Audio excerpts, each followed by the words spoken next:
Hi, my name is Rituraj and I will be speaking about the Nordic countries today. The Nordic countries or the Nordics are a geographical and cultural region in northern Europe and the North Atlantic, where they are most commonly known as the Norderns. The term includes Denmark, Finland, Iceland, Norway, Sweden, including Greenland and Faroe Islands, which are both part of the Kingdom of Denmark. The native languages are Swedish, Danish, Norwegian, Icelandic, and Faroese, all North Germanic languages rooted in Old Norse. Native North Germanic languages are Finnish, Greenlandic, and several Sami languages. The main religion is Christianity. The Nordic countries have much in common in their way of life, history, religion, and their use of languages and social structure. The Nordic countries have a long history of political unions and other close relations but do not form a separate entity today. The combined area of Nordic countries is 3.5 million square kilometers. Total population would be 27.06 million. Now we come to the history of the Nordic countries. The Nordic Association was founded in Denmark, Norway and Sweden in 1919 and then in Iceland in 1922 and Finland in 1924. It has been a key factor in encouraging closer Nordic cooperation ever since. Before World War II, the Nordic Social Democrats and trade unions came together in a joint committee of the Nordic Social Democratic Labour Movement in 1950s. The 1950s saw plans for both a Nordic free trade area and a Nordic custom union. However, in 1960s, Sweden, Norway and Denmark opted to join EFTA instead. All three applicants stalled due to the President de Gaulle's opposition to the British membership, and negotiations finally collapsed in January 1963. These problems within the EEC made a permanent treaty on Nordic cooperation seem more attractive. Such a treaty was finally ratified in Helsinki on 23rd March 1962, which is why Nordic constitution is known as the Helsinki Treaty. On 1st January 1973, Denmark was the only Nordic country that was the member of EEC. The purpose of the Nordic Council members was to support and maintain cooperation between the countries. Now we see the cultural aspect of the Nordic countries. All the Nordic countries have seen a heavy growth in the service and knowledge-based industry. All five appear in the top 15 countries listed by GDP per capita. They are also five of the top 8 countries listed in the top of the World Happiness Report. Nordic cultures also have been famed for being somewhat reserved in their personal expression and maintaining distance between their work and private life. Directness is probably the trickiest variable to define for this reason. Nordic countries are known for their matter of fact desire to not waste words but say how it is.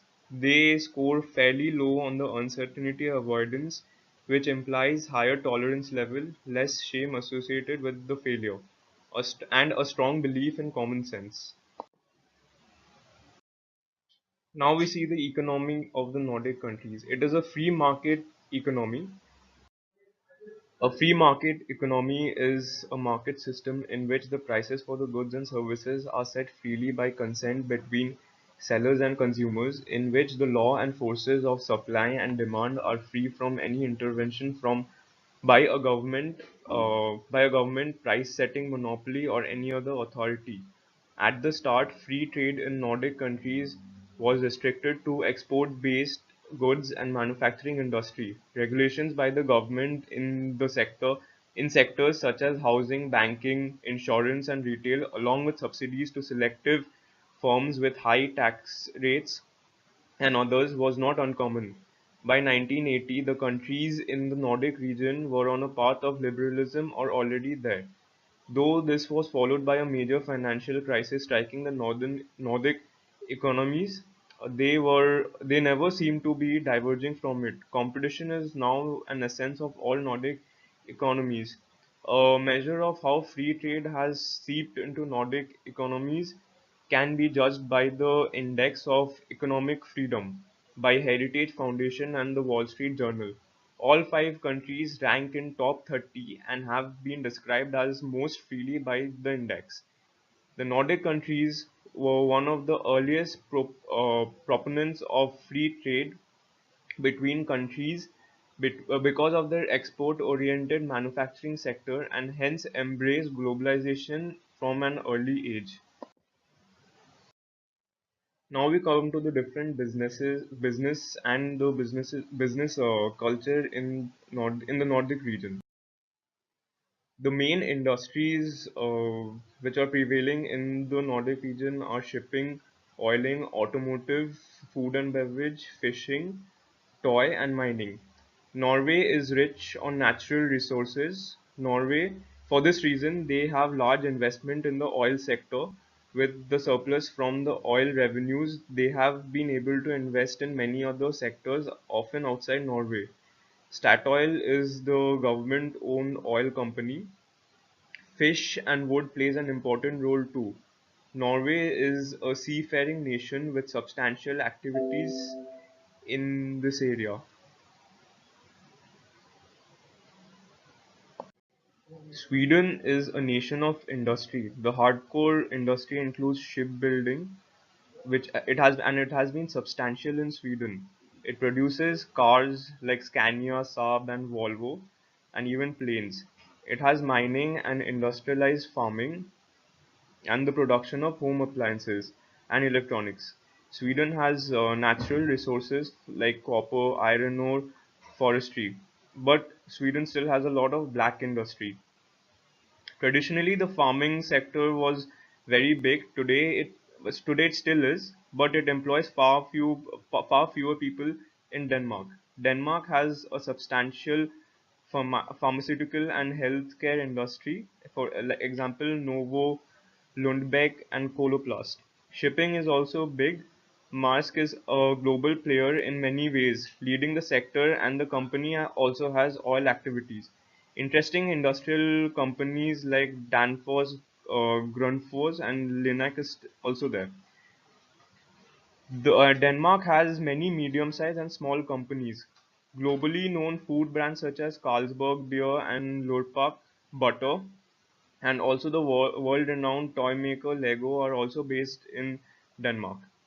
After a year of stable growth and prosperity that have been the envy of other world economies, Nordic countries are in the midst of several shifts with regards to their workforce. Climate instability in oil and gas prices is causing fluctuation in Norwegian labor markets, which had been experiencing some strain due to competition for labor and aging workforce. Conversely, a tech boom in Sweden is fueling the need for more skilled knowledge workers in that economy. Across the region, young workers are experiencing high rates of unemployment, and nonetheless, entering the workforce is higher and higher numbers as baby boomers age out. The top three most prized qualities the next generation of talent look for in their employers were found by the survey to be creative and dynamic work environment, coupled and leaders who supported individuals' development and companies that offered a good platform for their future career. Any person who is Now we come to the last part of our presentation, post-retirement scheme and unemployment benefits. Any person who is actively looking for employment in Nordic economies is entitled to certain daily allowance which differs from country to country. The unemployment wages are in some cases even higher than the basic minimum wage in the country. This again reinforces the idea of inequality in the economy. Retirement schemes are prevalent in all of the Nordic countries. The amount of pension depends upon the time the citizen has lived in the country, the wage or salary earned by him during his working tenure, the number of dependents a retiree has, and whether he or she has earned special permission from other insurance schemes. Now we come to the conclusion. The erosion or curtailment of some features of the model should not be seen as the model moving towards capitalism, but the model adjusting itself to internal and external factors which can influence its performance and efficiency. The model in its current form might not be sustainable some years from now, but there is no reason to assume that it is going to stay in its current form. The basic structure of the model, such as the welfare state, universalism, and social cohesion, free market, etc., will stay the same. Another aspect which is expected to stay the same is the impressive results the model has been showing in the past years.